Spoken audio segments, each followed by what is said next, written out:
ایمان بالرسول یہ پہلا حق ہے. اللہ کی رحمت سے یہاں مسلمان ہی بیٹھے ہیں, پہلا حق تو ہم ادا کر رہے ہیں نا, ہم مسلمان ہیں, ایمان لے آئے ہیں. مگر جو ایک بڑی یہ سمجھیے کہ ڈرا دینے والی چیز ہے نا, کہ ایمان ہے تو صحیح مگر ایمان والا رہنا, ایمان پر استقامت ہونا اور ایمان پر ہی دنیا سے جانا, یہ بڑا ضروری ہے. قرآن کہتا ہے نا, یا ایھا الذین آمنوا اتقوا اللہ حق تقاتہ ولا تموتن الا وانتم مسلمون. اے ایمان والو اللہ سے ڈرو جیسا ڈرنے کا حق ہے, اور مت مرنا مگر مسلمان, یعنی ایمان کی حالت میں ہی مرنا ہے. It means there is a possibility کہ ایمان چھن سکتا ہے. دنیا میں آج سبحان اللہ, اللہ نے اسلام کو کیسا عروج دیا ہے. The most growing religion on earth, اس زمین پر سب سے زیادہ تیزی سے پھیلنے والا اگر کوئی مذہب ہے تو وہ اسلام ہے. ٹھیک ہے نا, الحمدللہ. لیکن کوئی یہ نہ سمجھے کہ یہ ون وے ٹریفک ہے, ایمان میں آ تو سکتے کوئی نکل نہیں سکتا. نہیں, ایمان چھن بھی سکتا ہے. لوگ معاذ اللہ پیسوں کے لالچ میں, رشتے کے لالچ میں, پاسپورٹ کے لالچ میں, جرمنی کی کیا کہانیاں آپ کو سناؤں کہ یہاں معاذ اللہ اپنے ایمان کا سودا لوگ کر لیتے ہیں, اپنے جناب ڈاکیومنٹ پہ لکھ دیتے ہیں میں قادیانی ہوں. کسی نے یہ لکھا وہ اسلام سے خارج ہو گیا. اور یہ ایک طریقہ نہیں ہے, کفریہ کلمات ہیں معاذ اللہ. بڑی سازش کے تحت گانے کے اشعار میں, کامیڈی شو میں ایسے الفاظ داخل کیے گئے, ایسے جملے داخل کیے جاتے ہیں کہ کوئی اللہ کی توہین کر رہا ہے, کوئی نبی پاک, فرشتوں, جنت, دوزخ, قیامت مذاق اڑاتا ہے اس کا. یہ وہ ہماری ریڈ لائن ہے کہ جس کو ہم کراس کریں گے تو کہیں ایسا نہ ہو کہ ایمان ہی چلا جائے. احتیاط کریں. خود نبی پاک یہ دعا فرماتے تھے, یا مقلب القلوب ثبت قلبی علی دینک, اے دلوں کو پھیرنے والے مجھے اپنے دین پر ثابت قدمی عطا فرما. کون دعا کر رہا ہے؟ نبی پاک, جن کے صدقے ساری دنیا کو ایمان ملا ہے. تیرے صدقے میں آقا سارے جہان کو دین ملا, وہ دعا کر رہے ہیں. کیوں؟ میری اور آپ کی تربیت کے لیے, ہماری تعلیم کے لیے, کہ ہم فکر کریں, ہم اس کو سیکیور کرنے کی کوشش کریں.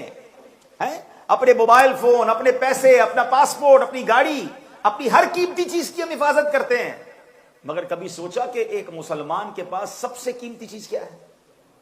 ایمان ہے. ایمان نہیں تو کچھ نہیں. مگر ایمان کی حفاظت کی کیا فکر کی؟ کبھی دعا کی یا اللہ میرا ایمان سلامت رہے؟ کبھی ٹینشن ہوئی کہ یا اللہ میں کلمہ پڑھ کے دنیا سے جاؤں, میرا ایمان چھن نہ جائے؟ ٹینشن بھی نہیں ہے لوگوں کو. پیران پیر, پیر دستگیر, شیخ عبد القادر جیلانی, ولیوں کے سردار, ایک دن کہتے ہیں آج لوگ کہہ رہے ہیں عید کا دن ہے, عید کا دن ہے. عبد القادر کے لیے عید کا دن وہ ہوگا جب ایمان سلامت لے کر قبر میں جائے گا. یہ اللہ والے اتنا ڈرتے تھے, اتنی دعائیں کرتے تھے, اور ہمیں ٹینشن ہی کوئی نہیں. اور خاص طور پہ ان ممالک میں رہنے والوں کو تو زیادہ فکر کرنی چاہیے کہ نہ جانے کب شیطان دل پر حملہ کر دے, کب جناب کوئی بات دل پر ایسی اثر کر جائے. تو دعا بھی کرنی ہے, ڈرنا بھی ہے, خیال بھی کرنا ہے, ایسی بری محفلوں سے بچنا بھی ہے. اور ایمان چھن جانے کا ایک سبب علماء بتاتے ہیں کہ اگر بندہ مسلسل گناہ کرتا رہے, گناہوں میں غرق رہے, توبہ نہ کرے, تو ڈر ہے کہ مرتے وقت اس کا ایمان چھین لیا جائے. تو خدا را اپنے ایمان کی فکر. ایمان نہیں تو کچھ نہیں. قرآن کہتا ہے مت مرنا مگر مسلمان, یعنی مسلمان ہی مرنا ہے. تو اصل بات پتہ ہے کہ آپ نے ایک حدیث سنی ہوگی, انما الاعمال بالنیات, اعمال کا دار و مدار نیتوں پر. ایک اور حدیث بھی ہے, انما الاعمال بالخواتیم, اعمال کا دار و مدار خاتموں پر ہے. میں حج کروں, عمرے کروں, صدقے دوں, نمازیں پڑھوں, روزے رکھوں, بہت اچھی بات ہے, لیکن اگر خاتمہ ایمان پر نہیں ہوا نا تو سب کچھ زیرو ہو جائے گا. اصل چیز ایمان پر خاتمہ ہے. آپ کو صحابی کی تعریف پتہ ہے؟ صحابی کون ہے؟ جس نے پیارے آقا علیہ الصلوۃ والسلام کا ایمان کی حالت میں دیدار کیا یا صحبت اٹھائی, مگر آگے ایک اور کنڈیشن ہے, اور اس کا خاتمہ بھی ایمان پر ہوا ہو. کئی لوگ تھے جو ایمان کی حالت میں دیدار کیا مگر بعد میں پھر مرتد ہو گئے, ایمان پر خاتمہ نہیں ہوا. وہ صحابی نہیں ہے. صحابی وہ ہے جس کا خاتمہ بھی ایمان پر ہوا ہو. تو مسلمان کون ہے کامیاب مسلمان؟ جس کا خاتمہ ایمان پر ہو.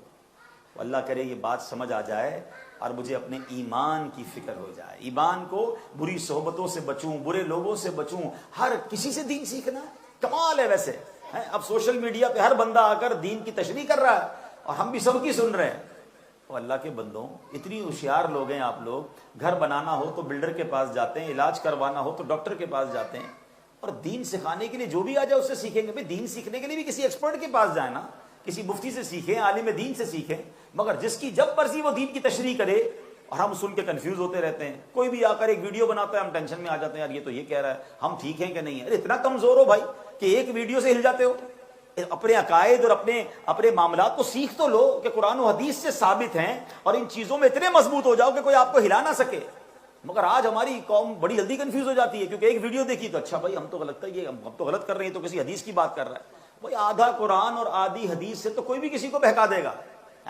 بہت سارے قرآن کی آیتیں وہ ہیں جو پہلے حکم آیا تھا بعد میں منسوخ ہو گیا، حدیثوں میں پہلے حکم کچھ اور تھا بعد میں اس کو ختم کر دیا گیا۔ یہ کون بتائے گا؟ یہ عالم دین بتائیں گے نا۔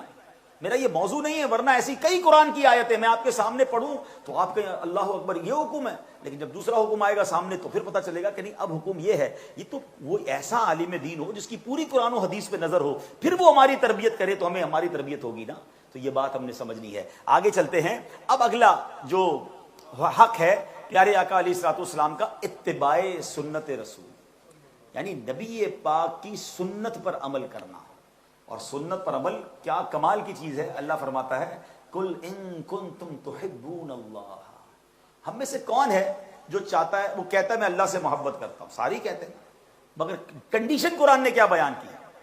تم فرما دو اے محبوب، آپ فرما دیجئے کہ اگر تم اللہ سے محبت کرتے ہو فاتبعونی، قرآن کہتا ہے تم میرے فرما بردار بن جاؤ، یعنی نبی پاک کے فرما بردار بنو گے اگر اللہ سے محبت کرتے ہو تو آگے انعام کیا ملے گا؟ یحببکم اللہ، اللہ تم سے محبت فرمائے گا، ویغفر لکم ذنوبکم واللہ غفور الرحیم، اللہ تمہارے گناہ بخش دے گا اور اللہ بہت بخشنے والا مہربان ہے۔ کیا کمال کی بات ہے۔ دنیا میں کیا ہوتا ہے؟ مجھ سے محبت کرتے ہو میری مانو، مجھ سے محبت کرتے ہو مجھے فالو کرو، دنیا تو یہ کہتی ہے نا۔ اللہ فرماتا ہے مجھ سے محبت کرتے ہو تو میرے حبیب کو فالو کرو، اور جب تم اس کو فالو کرو گے تو میں تمہیں اپنا محبوب بنا لوں گا اور پھر تمہارے گناہ بھی بخش دوں گا۔ تو یہ ہے میرے پیارے اسلامی بھائیوں اتباع سنت۔ اللہ کرے کہ ہم سنت پر عمل کرنے والے بن جائیں۔ میں سوشل میڈیا کی بات کر رہا تھا، آج سوشل میڈیا پر ایک اور پلان کیا گیا۔ دیکھیں سازش کو سمجھیے، کوئی یہ نہیں کہہ سکتا کہ رسول اللہ کو چھوڑ دو، کوئی ہمیں آ کے یہ نہیں کہہ سکتا اللہ کو چھوڑ دو، مگر ہمیں دین سے دور کرنے کے لیے ایک پلان کیا گیا۔ پہلے کہتے صحابہ کی ضرورت نہیں ہے، صحابہ کو چھوڑ دو، پھر کہتے علماء کی حاجت نہیں ہے، علماء کو چھوڑ دو۔ اب آہستہ آہستہ دیکھیں اب وہی لوگ کہنے لگے کہ سنت کی ضرورت بھی نہیں ہے، یہ مولوی لوگوں نے دین مشکل کر دیا ہے، صرف فرض پڑھ لو، سنتوں کی کیا ضرورت ہے۔ رمضان میں ایسا لگتا تھا سوشل میڈیا پہ کمپین چلائی گئی کہ کسی طرح تراویح چھڑوا دیں، کوئی ضرورت نہیں تراویح پڑھنے کی۔ اللہ اکبر، کیا انہوں نے یہ قرآن کی آیتیں نہیں پڑھی؟ ایک امتی اگر نبی پاک کے طریقے پر عمل کر رہا ہے، مسجد میں آ رہا ہے،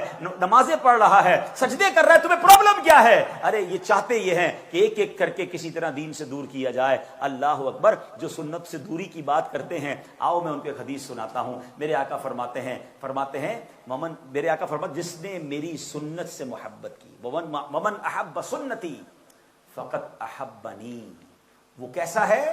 اس نے مجھ سے محبت کی، ومن احبنی کان معی فی الجنہ، اور جس نے مجھ سے محبت کی وہ جنت میں میرے ساتھ ہوگا۔ ارے سنت رسول تو جنت میں جانے کا راستہ ہے۔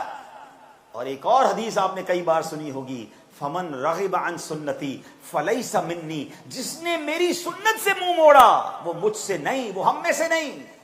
ایک طرف پیارے آقا سنت پر عمل نہ کرنے والے کو اپنے آپ سے دور فرما رہے ہیں، اور ایک طرف فرما رہے ہیں میری سنت پر عمل کرنے والا ایسا ہے کہ مجھ سے محبت کرنے والا ہے، اور جس نے مجھ سے محبت کی وہ جنت میں میرے ساتھ ہوگا۔ تو بتاؤ امتی کا کام کیا ہونا چاہیے؟ ارے دنیا کا بھی دستور ہے، جس سے پیار ہوتا ہے بندہ اس کے طریقے پر عمل کرتا ہے۔ آج کسی نوجوان کو دیکھ کر سمجھ آ جاتا ہے کہ یار اس کا ہیئر اسٹائل جو ہے نا یہ فلاں فٹ بالر والا ہے، اس کے کپڑے جو ہے نا یہ فلاں ایکٹر والے ہیں، یہ جو باتیں کر رہا ہے نا یہ کسی کو فالو کر رہا ہے۔ ارے دنیا میں لوگ جس سے محبت کرتے ہیں اس کو فالو کرتے ہیں۔ سچ بتاؤ امتی کو سب سے زیادہ محبت تو اپنے رسول سے ہونی چاہیے، تو پھر فالو بھی انہیں کرنا ہے، اتباع بھی انہیں کرنی ہے، میری ہر ادا میں سنت کی جھلک ہونی چاہیے۔ تو آج ایک اور نیت کر لیں، اگر سنتوں میں کمزوری ہے، یہ حق ہے نبی پاک علیہ الصلوۃ والسلام کا کہ امتی ان کی سنتوں پر عمل کرے۔ آپ کو معلوم ہے ہمارے صحابہ اسلاف